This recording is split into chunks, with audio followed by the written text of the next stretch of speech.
Hello, welcome to From the South. I'm Laura Prada from the Telesur Studios in Caracas, Venezuela. We begin with the news. Stay with us.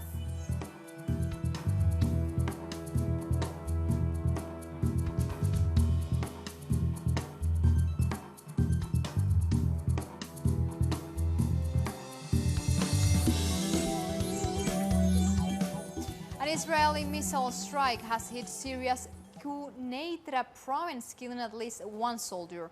A Syrian military source cited by state news agency SANA said the Israeli enemy targeted one of our military positions. In Quneitra province, adjacent to the Israeli-occupied Golan Heights, Israeli warplanes have regularly hit army positions inside Syria over the past 7 years, breaking international law and escalating tensions.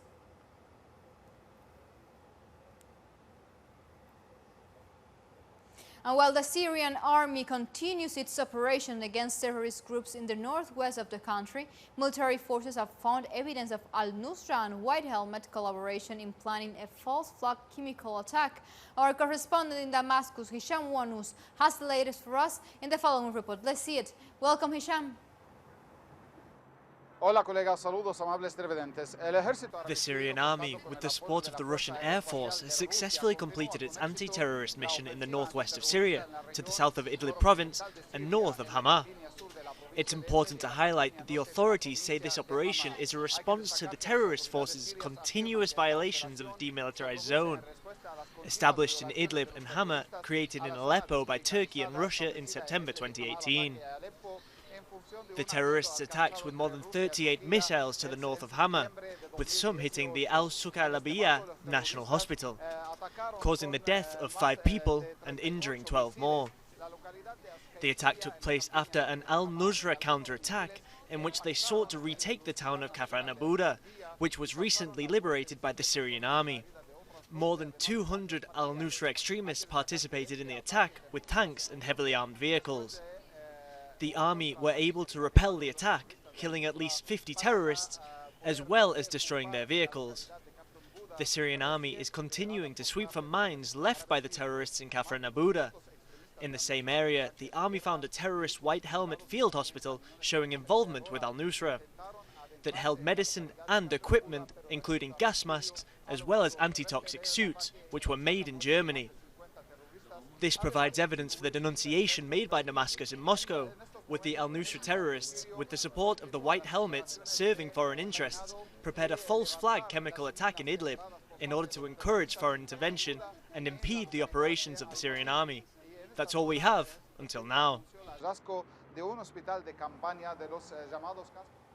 Thank you, Hisham. And now we move on to another topic. The Huawei chief executive Ren Zhengfei told Chinese media that the U.S. crackdown on the tech company is not powerful enough to make other countries follow their lead and place it on their backlist. Despite Washington's move to clamp down on Huawei's 5G drive, Ren said the company will be able to resolve the issue by either boosting its own chip supply or funding alternatives.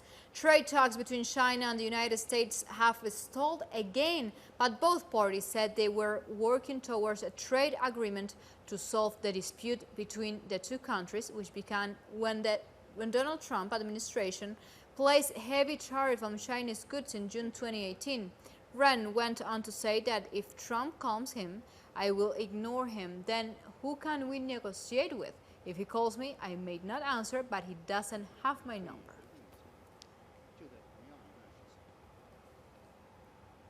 And the Chinese Minister of Foreign Affairs, Lu Kang, has highlighted U.S. inconsistency during trade negotiations while calling for respect, equality, and mutual benefit between the two parties. For a period of time, you may have noticed that the US side, including some high-ranking figures, has said various sayings about China-US economic and trade consultations. Sometimes they say a deal will soon be reached, other times they say it is difficult to reach a deal. But you can look retrospectively that during the same period, China's expressions have remained consistent. That is, first, we always believe that any differences between any two countries should certainly be settled through friendly consultations and negotiations. The China-US differences in economic and trade included, Second, we always uphold that China-US negotiations, including economic and trade negotiations, must be based on mutual respect, equality, and mutual benefit. And the United States could possibly talk itself into a recession with the ongoing trade war with China and a government shutdown. The sentiment was expressed by President of Richmond Federal Reserve, Tom Barkin, who said this could cause consumers to delay big purchases, which could cancel expansion plans. Meanwhile, Oxford economics chief U.S. economist Greg Dacko and University of Oregon economics professor Tim Doy have warned of a recession bias among stock analysts, which could tip the United States economy from stable into a downward slide, even when the fundamentals like job creations and wage growth remains.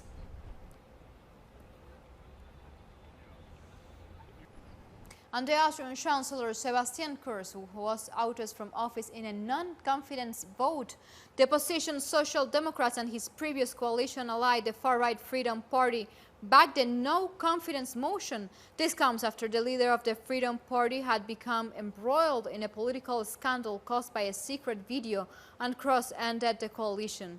In the video, Freedom Party leader and Vice Chancellor Heinz Christian Strache is seen offering public contracts to a Russian oligarch if she buys up an Austrian newspaper and makes it support the Freedom Party.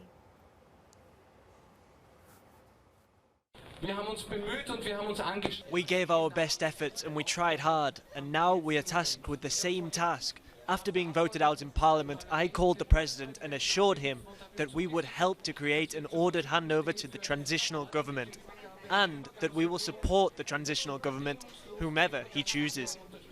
It's not about me, it's not about us, rather it's about the Republic of Austria. And while the far right and the Greens were the biggest winners in the European elections, some of the results were uneven, for example in Greece. And our correspondent Ibai Arbide, who was there, has the latest for us from Athens in the following report. Welcome. A day after the European elections, one conclusion is clear. The right has won. The right and the far right have grown stronger and the left has been weakened, while the Greens have emerged as a possibly decisive force, which could decide the majority in some votes in the European Parliament. Here in Greece, there is a paradox. This is one of the countries where the far right is the strongest. The neo-Nazi party Golden Dawn is the third force in the Greek Parliament. But yesterday, while the far right was growing in most of Europe, here it lost support. From 3 members of the European Parliament, it went down to 2. However, this is an exception. Elsewhere in Europe, we see significant results for the League of Italian Prime Minister Salvini, the new party of Marine Le Pen in France, the Brexit party of Nigel Farage in Britain, Wilders in the Netherlands, the ultra-conservatives in Poland. In Hungary, the Fidesz party of Prime Minister Viktor Orban won 56%, and the neo-Nazi Jobbik came second. So it's clear that across Europe, the far-right forces have made gains, and the moderate right, grouped in the European Popular Party, held on to the largest number of seats. They were followed by the socialists, who lost ground in most of the continent, although in Spain they maintained the momentum they got in April's general elections. The ALDE coalition of liberals is still the third force in the European Parliament, but what is most worrying is that the sum of the different parties of the far right, not yet attached to any parliamentary group, is very big, and that could mean they get even more weight. Thank you, Ibai. Like this, we come to a first break here from the South. Make sure you follow us on Twitter at Telesur English and on my account, of course, at Laura P. Telesur. Stay with us.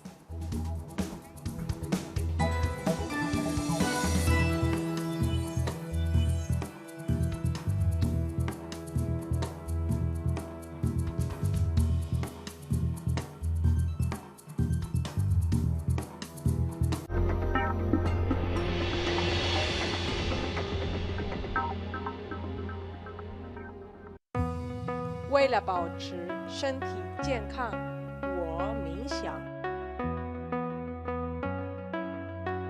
Para mantenerme saludable, yo corro. To keep myself healthy, I study. Για να διατηρηθώ υγιής, τρέφομαι σωστά. Para mantenerme saludable, yo bailo. Para mantenerme saludable, yo purifico mi espíritu a través del cuerpo. ¿Y tú? Get your body. Tuesdays, only on Telesur. Our actions have an impact on the environment. It's our responsibility to change for the sake of our planet. Let's be part of this transition. Watch, preserve, and protect your Earth. Green Zone.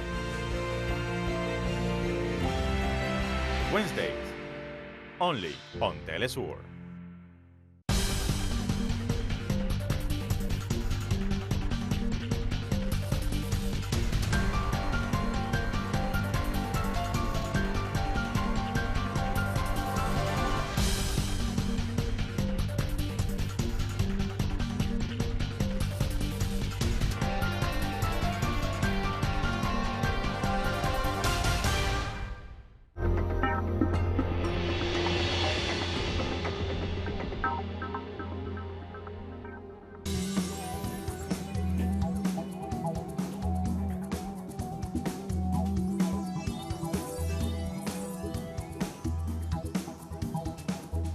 We are back, and now we go to Malawi, where protests against presidential election results have brought the country to a standstill, with the High Court announcing a nationwide lockdown. Demonstrations have been taking place in Malawi Congress Party, a stronghold across the country, after the Democratic Progressive Party, Peter Mutharika, won a second term with 38.5% of the vote. The opposition have contested the results, alleging irregularities. The schools haven't opened since May 21st election, and the United States has warned its citizens living in the country to stay at home. Justice Dr.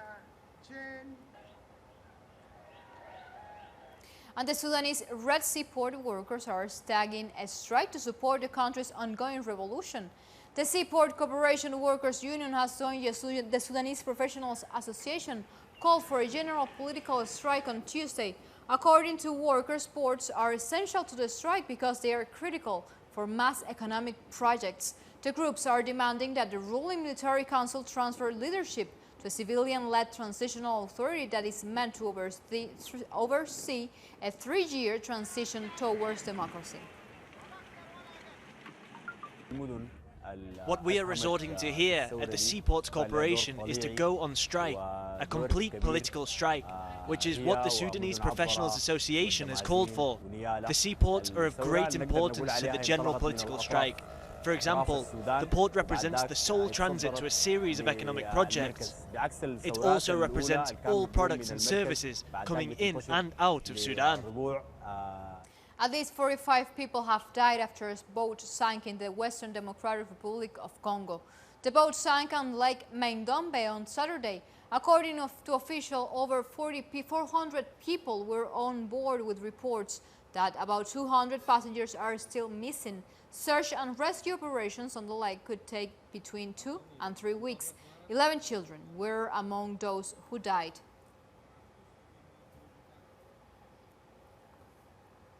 And in Bangladesh, fishermen have protested against the government for imposing a 2-month ban for fishing.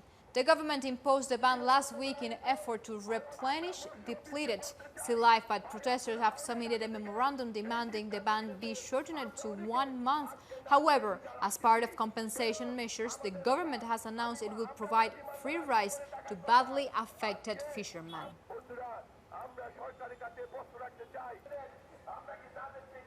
In Indonesia, police have arrested 6 suspects accused of plotting to assassinate state officials. A police spokesperson said the group were plotting to kill them during riots that broke out in Jakarta last week. Allegedly, the suspects received over $10,000 from an unidentified source of payment for the would-be killings. They have also been charged for being in possession of weapons, which carries a maximum penalty of life in prison. On March 14, 2019, suspect HK received payment amounting to 150 million rupiah, and TJ received as much as 25 million rupiah from someone who we have identified.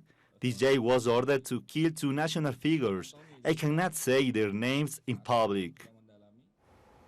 And the Nigerian President Muhammadu Buhari has met the governors of the country's 19 northern states to discuss worsening security conditions. A faction of the terrorist group Boko Haram has become increasingly active in the northeast of the country, attacking civilians and military targets. Hundreds of thousands of people have fled from their homes over the last decade because of these attacks. Meanwhile, in the northwest, kidnapping by the armed group have also become rampant. And authorities in Ghana have banned the export of some vegetables, including chili peppers, eggplants, over fears they are contaminated. The ban comes in the wake of a European Union directive to all countries to provide a report on the management of harmful bacteria.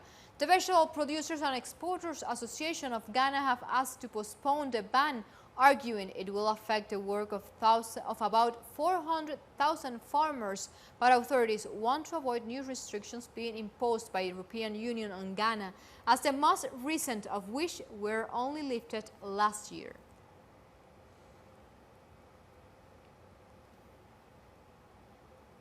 Comoros President Salim Amosomal took oath 2 months after his re-election. Asamoah won by nearly 60% of the vote in the March polls, an outcome described as fraudulent by the opposition. Opposition's challengers stayed away from the swearing-in ceremony, accusing the president of undermining democracy. During his speech in the capital, Morani Asamani said he wanted to relaunch dialogue with opposition leaders next week.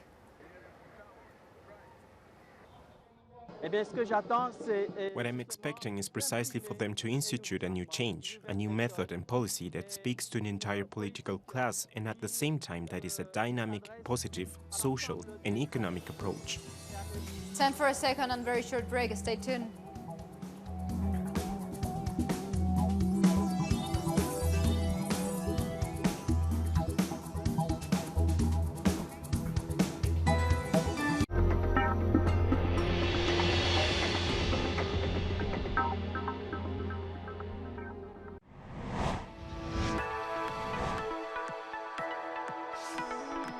Discover the cultural diversity that defines a continent. The place where art and tradition are part of the same nucleus.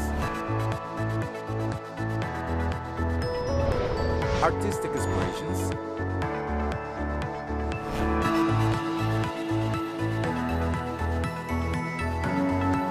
values,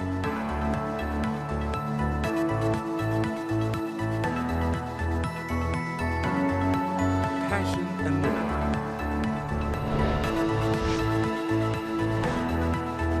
Real life. Fridays, only on Telesur. Enjoy the best content in spaces where you will discover new perspectives, innovation, well-being,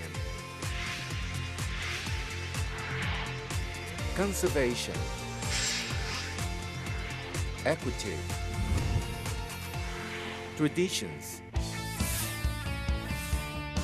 A wide variety of contents that you will find on Telesur, the news source of Latin America and the Caribbean.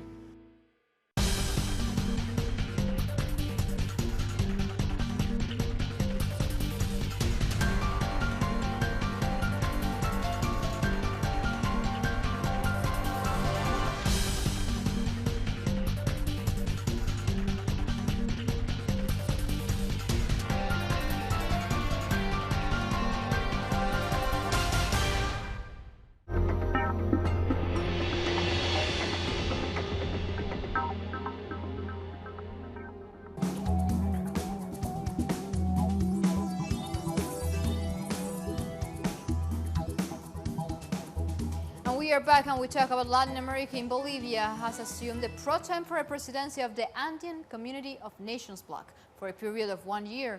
The handover of the presidency from Peru to Bolivia was done on Sunday at the CAN summit held in Lima, Peru. It was attended by presidents and foreign ministers of Bolivia, Ecuador, Colombia, and Peru.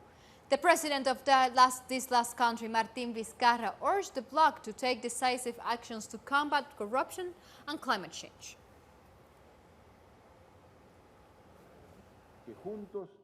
Together we have seen that we have a new danger that is affecting our countries, which is corruption. Corruption which does not recognize borders, and as a result, if we want to fight it adequately, we must also articulate common strategies. We are countries that have in the global framework the greatest vulnerability in the face of climate change, and we have to be together. In Brazil, around 1,000 human rights activists and residents from the favela in Rio de Janeiro have taken to the streets to protest against police violence. Under the slogan, "Stop Killing Us," protesters gathered in Ipanema Beach while a mass demonstration in support of President Jair Bolsonaro was happening simultaneously on a nearby beach. Bolsonaro supports the shoot-to-killing policy in violent neighborhoods like favelas.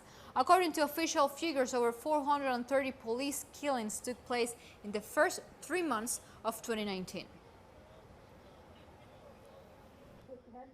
My feeling is anger, is sorrow and sadness.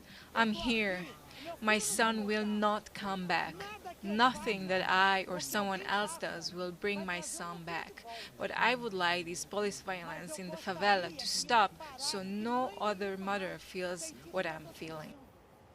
And we continue talking about Brazil. Clashes at a prison in Amazonas state have left at least 42 inmates dead. According to authorities, the clashes broke out on Sunday during visiting hours. Most of the dead were stabbed with toothbrushes or strangled to death. The cause of the clashes are still being investigated, and a riot at the same facility took place in January 2017 and killed 56 inmates. Around 11 a.m., an internal fight broke out in Pavilions 5 and 3, leading the warden to activate immediately the prison intervention group. The riot caused the death of 15 inmates. The prison intervention group's action was fundamental so we could maintain control. The incident started around 11 a.m., and by 11:40 it had been contained. 70,000 families in Paraguay have been displaced due to continuous flooding of the Paraguay River. Weeks of heavy rains caused river to overflow, according to the Department of Meteorology and Hydrology. Water is nearing disaster level in the capital Asunción, reaching over 7.5 meters in some places. Many have remained in their flooded houses.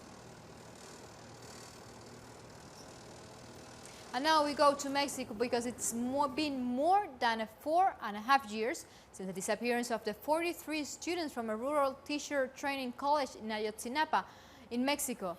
The relatives of the victims are once again mobilizing to demand truth and justice. We have more for you on the following story. Exactly 56 months have passed since the 43 Ayotzinapa students disappeared. Time has passed, but the hope of their parents to see them come back, or at least to know what happened, remains intact.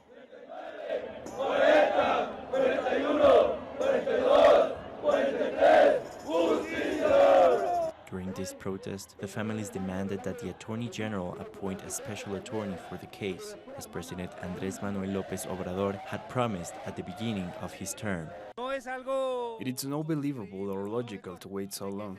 We have asked him to speed things up and call the attorney to appear before the commission to explain.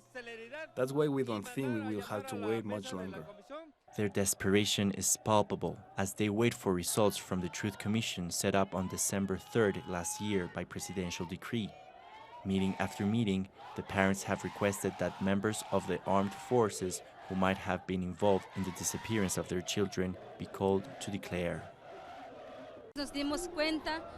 We have come to believe that the disappearance of our children was coordinated. They were present at the killing of 3 students. The Mexican army took pictures and videos. There are documents, but they aren't in the files. They are responsible and we are demanding they be investigated. Those who have supported the families say that clearing up what happened would send a clear signal that change is possible in this country, where there are 40,000 disappeared people, according to official figures. As long as this is not solved, things will get worse in this country or remain the same. I was thinking how surreal this all is, a country where 43 students can just disappear from one day to the next. The relatives of the victims say it is essential that investigations speed up. In mid-June, the members of the Truth Commission will give an initial report on what has been achieved in the first 6 months of work.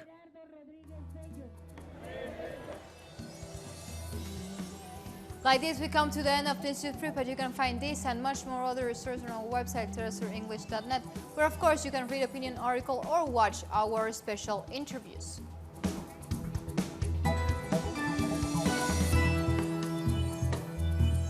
Continue with Telesur, connecting the global thought. Until next time, thank you for watching.